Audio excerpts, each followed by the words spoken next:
Hello friends, welcome to off time office.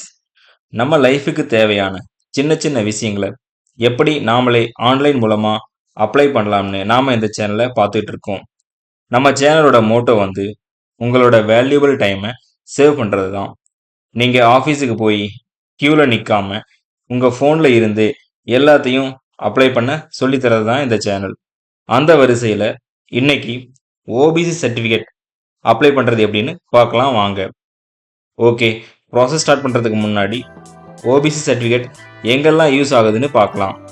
Reservation in government job, அப்புறம் college அட்மிஷனில் priority, next scholarship and fees கன்செஷனுக்காக, fourth வந்து கவர்மெண்ட்டுடைய other welfare ஸ்கீமுக்கு தேவைப்படும். அடுத்து இதனுடைய எலிஜிபிலிட்டி என்னன்னு பார்க்கலாம். உங்களோட கம்யூனிட்டி வந்து தமிழ்நாடு ஸ்டேட் ஓபிசி லிஸ்ட்டில் இருக்கணும். ரெண்டாவது, உங்களோட இன்கம் லெவல் வந்து கிரிமி லேயர் செக்ஷனுக்குள்ளே வரக்கூடாது. அதாவது கிரிமி லேயர், நான் கிரிமி லேயர் அப்படின்னு சொல்லிட்டு 2 செக்ஷன் இருக்குது. அப்படின்னா என்னன்னு நான் பார்க்கலாம் வாங்க. கிரிமி லேயர் அப்படின்னா ஒன்றும் இல்லை, ஜஸ்ட் ஒரு ஹை இன்கம் குரூப். அதாவது உங்களோட இன்கம் லெவல் வந்து எபோவ் 8 lakh மேலே இருந்தால் நீங்கள் வந்து கிரிமி லேயர் செக்ஷனில் வருவீங்க. அதே மாதிரி கிரிமி லேயரில் நீங்கள் இருக்கீங்க அப்படின்னும் போது நீங்கள் வந்து ஜென்ரல் கேட்டகரியாக கன்சிடர் பண்ணுவீங்க. ஈவன் உங்களுக்கு ஓபிசி சர்டிஃபிகேட் கிடைச்சாலும் உங்களுக்கு அதுக்கு உண்டான எந்த ஒரு வெல்ஃபேர் ஸ்கீமும் கிடைக்காது. நெக்ஸ்ட் வந்து நான் கிரிமி லேயர், அதாவது லோ இன்கம் குரூப். இவங்களுக்கு தான் இந்த ஓபிசி சர்டிஃபிகேட்டோடைய எல்லா பெனிஃபிட்டும் கிடைக்கும். அதாவது இவங்களோட இன்கம் வந்து 8 lakh உள்ள இருக்கும். ஸோ இவங்க வந்து ஓபிசியினுடைய எல்லா ரிசர்வேஷனும் இவங்களுக்கு கிடைக்கும். ஓகே, இப்போ வாங்க நாம் அஃபிஷியல் வெப்சைட்குள்ளே போகலாம். கூகுளில் டிஎன்இ சேவை அப்படின்னு சொல்லிட்டு டைப் பண்ணிக்கோங்க. டைப் பண்ணிங்கன்னா www.tnesevai.tn.gov.in சொல்லிட்டு வர இந்த ஃபர்ஸ்ட் சைட் தான் நம்மளுடைய அஃபீஷியல் வெப்சைட். இதை கிளிக் பண்ணிக்கோங்க. இங்கே உள்ள வந்துட்டிங்கன்னா துறை உள்நுழைவு, பயனாளர் உள்நுழைவுன்னு இருக்குது. நாம் வந்து பயனாளர் உள்நுழைவுக்குள்ளே போகலாம். ஸோ இங்கே வந்து சைன்இன் ஆப்ஷன் இருக்குது. என்னுடைய ஐடி ஏற்கனவே இருக்கிறதுனால பை டிஃபால்ட்டாக யூசர் நேம் பாஸ்வேர்டு வந்து டைப் ஆகிடுச்சு. உங்களுக்கு ஐடி இல்லை அப்படின்னும் போது இங்கே வந்து சைன் அப் ஹியர்னு இருக்குது. இந்த இடத்துல நீங்கள் கிளிக் பண்ணி உங்களோட டீட்டெயில்ஸ் கொடுத்து நீங்கள் உங்களுடைய ஐடியை க்ரியேட் பண்ணிக்கோங்க. நான் இப்போ வந்து என்னோடய ஐடி ஏற்கனவே இருக்கிறதுனால நான் லாகின் பண்ண போகிறேன். இப்போ என்னுடைய டிஎன்இ சேவை அக்கௌண்ட்டுக்குள்ளே வந்துட்டோம். இங்கே வந்துட்டு ஓபிசின்றது ஒரு ரெவென்யூ டிபார்ட்மெண்ட்டோடைய சர்டிஃபிகேட். ஸோ இங்கே பாருங்கள், செகண்ட் ஆப்ஷனாக வந்து ரெவென்யூ டிபார்ட்மெண்ட் இருக்குது. இதை கிளிக் பண்ணிக்கோங்க. அடுத்து ரெவென்யூ டிபார்ட்மெண்ட்டுக்குள்ள இருக்கிற எல்லா சர்டிஃபிகேட்டும் டோட்டல் 38 என்ட்ரிஸ் இருக்குது. ஸோ எல்லா சர்டிஃபிகேட்ஸும் நம்ம இந்த இடத்துல நம்ம அப்ளை பண்ணிக்கலாம். நம்மளுடைய ஓபிசி வந்து செகண்ட் பேஜில் இருக்குது. இங்கே பார்த்தீங்கன்னா செகண்ட் பேஜில் அதர் பேக்வர்ட் கிளாஸ் சர்டிஃபிகேட் இருக்குது. இதான் அந்த ஓபிசி சர்டிஃபிகேட். நம்ம இதை கிளிக் பண்ணிக்கோங்க. கிளிக் பண்ணிட்டா செப்பரேட்டாக ஒரு டைலாக் பாக்ஸ் ஓப்பன் ஆகிடுச்சு. இப்போ இந்த இடத்துல பார்த்தீங்கன்னா நமக்கு ஒரு டீட்டெயில் இன்ஃபர்மேஷன் கொடுக்குது. நமக்கு எப்படி அப்ளை பண்ண போகிறோம்னு சொல்லிட்டு ஒரு ப்ரிவியூ கிடச்சிரும். அதாவது என்னென்ன சப்போர்ட்டிங் டாக்குமெண்ட்ஸ் கிடைக்கும் அப்படின்னு சொல்லிட்டு. அதாவது டாக்குமெண்ட்ஸ் என்னென்ன தேவைப்படுது அப்படின்னா passport size photo, ration card, Aadhaar card, community certificate, income certificate, அதாவது பே ஸ்லிப். அதாவது நீங்கள் எம்ப்ளாயி இருந்தால் உங்களோட பே ஸ்லிப் போதுமானது. இல்லை நீங்கள் ஒரு செல்ஃப் எம்ப்ளாயி அப்படின்னா நீங்கள் தனியாக இன்கம் சர்டிஃபிகேட் வந்து அப்ளை பண்ணி வாங்கணும். அதாவது அடுத்து வந்து செல்ஃப் டிக்ளரேஷன் சர்டிஃபிகேட், லாஸ்ட்டாக வந்து ஐடிஆர் ரிட்டர்ன். இது வந்து ஒரு ஆப்ஷனல் தான், இருந்தால் ஓகே, இல்லைனாலும் நோ இஷ்யூ. நெக்ஸ்ட் இந்த அப்ளிகேஷனோட ஃபீ வந்து 60 rupees தான் ஆகும்னு சொல்லிட்டு இங்கே கொடுத்துருக்கு. நாம் இப்போ ப்ரொசீட் பண்ண போகிறோம். அதாவது நீங்கள் கேன் நம்பர் ரிஜிஸ்டர் பண்ணல அப்படின்னா இந்த ரிஜிஸ்டர் ஸ்கேன் கொடுத்து நீங்கள் உள்ளே போய் ரிஜிஸ்டர் பண்ணணும். நான் ஏற்கனவே கேன் நம்பர் ரிஜிஸ்டர் பண்ணியிருக்கேன். ஸோ இந்த இடத்துல நான் என்னுடைய ஆதார் நம்பர் கொடுத்து சர்ச் பண்ணேன்னா என்னுடைய கேன் நம்பர் பை டிஃபால்ட்டாக வந்துடும். இப்போ உங்கள்கிட்ட கேன் நம்பர் இல்லை அப்படின்னா இந்த ரிஜிஸ்டர் கேன் இருக்குது. இதை கிளிக் பண்ணிட்டு இங்கே வந்து உங்களுடைய பர்சனல் இன்ஃபர்மேஷன்லாம் கேட்கும். Aadhaar card number, applicant name, date of birth, father name, religious, community. இது ஒரு நார்மல் இன்ஃபர்மேஷன் தான். உங்களுடைய permanent address, current address, account number இதெல்லாம் கேட்டு ரிஜிஸ்டர் கொடுத்தீங்கன்னாவே உங்கள் ஆதார் ஓடிபியோட வெரிஃபை ஆகிட்டு கேன் நம்பர் க்ரியேட் ஆகிடும். என்கிட்ட ஆல்ரெடி கேன் நம்பர் இருக்கிறதுனால இந்த இடத்துல நான் என்னுடைய ஆதார் கார்டு நம்பரை டைப் பண்ணி சர்ச் பண்ணேன்னா என்னுடைய கேன் நம்பர் வந்துடும். இங்கே பார்த்தீங்கன்னா இதுதான் என்னுடைய கேன் நம்பர், நேம் பை டிஃபால்ட்டாக வந்துருச்சு. நாங்கள் செக் பண்ணிட்டு என்னுடைய ஆதார் நம்பர் கொடுத்து என்னுடைய டேட் ஆஃப் பர்த் கொடுத்துட்டு ஜென்ரேட் ஓடிபி கிளிக் பண்ணேன்னா ஓடிபி வரும். ஓடிபி கொடுத்து சப்மிட் பண்ணிட்டேன்னா நான் லாகின் ஆகிடுவேன். இப்போ நான் என்னுடைய ஆதார் கார்டு நம்பர் கொடுக்குறேன் இந்த இடத்துல. இப்போ நான் என்னோடய டீட்டெயில்ஸ் கொடுத்துட்டு ஜென்ரேட் ஓடிபி கிளிக் பண்ணுறேன். உங்களுடைய ரிஜிஸ்டர் மொபைல் நம்பருக்கு வந்து ஓடிபி ரிசீவ் ஆயிருக்கும். என்னுடைய ஓடிபி கொடுத்து நான் கன்ஃபார்ம் ஓடிபி கிளிக் பண்ணிக்கிறேன். ஒன்ஸ் உங்கள் ஓடிபி சப்மிட் ஆனவுடனே யூ ஹேவ் சக்ஸஸ்ஃபுல்லி வெரிஃபைடு ஓடிபின்னு சொல்லிட்டு இங்கே வந்துடும். நெக்ஸ்ட்டு இந்த இடத்துல ப்ரொசீட்னு சொல்லிட்டு ஆப்ஷன் வந்துருக்கும். இதை நீங்கள் கிளிக் பண்ணி ப்ரொசீட் பண்ணுங்கள். இப்போ பார்த்தீங்கன்னா அப்ளிகேஷனோட பேஜ் வந்து ஓப்பன் ஆகிடுச்சு. இங்கே நம்ம ஏற்கனவே கேன் நம்பர் ரெஜிஸ்டர் பண்ணதுனால அந்த கேன் நம்பரில் கொடுத்த எல்லா பர்சனல் இன்ஃபர்மேஷனும் இங்கே பை டிஃபால்ட்டாகவே வந்துடும். இங்கே நம்ம எந்த இன்ஃபர்மேஷன் கொடுக்க தேவையில்லை, ஜஸ்ட் நம்ம செக் பண்ணிட்டா போதும் நம்மளோட இன்ஃபர்மேஷன் கரெக்டாக இருக்குது அப்படின்னு சொல்லிட்டு ஒன்ஸ் செக் பண்ணிக்கோங்க.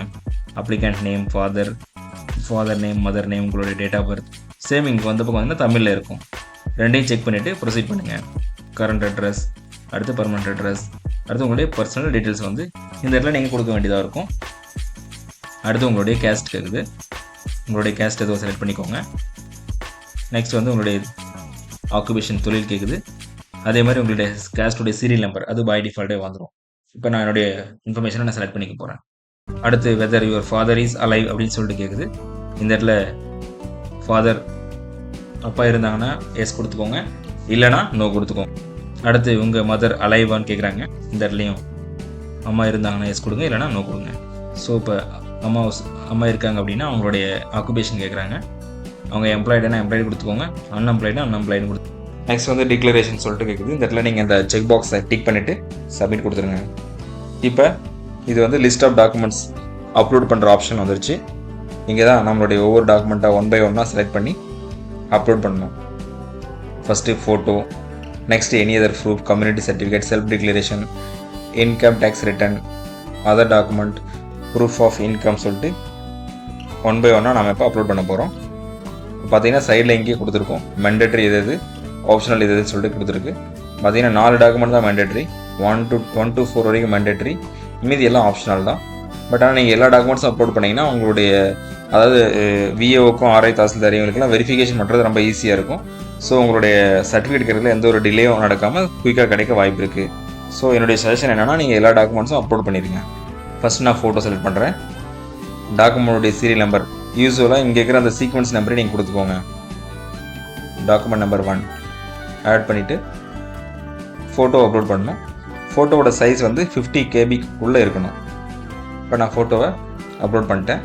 அடுத்த டாக்குமெண்ட்னா எனி அட்ரஸ் ப்ரூஃப்னு இருக்குது. நம்ம இந்த இடத்துல நம்மளுடைய ஆதார் கார்டை அப்லோட் பண்ணிக்கலாம். எகைன் நம்மளுடைய ஆதார் கார்டுடைய சைஸ் வந்து 200 KB தான் இருக்கணும்.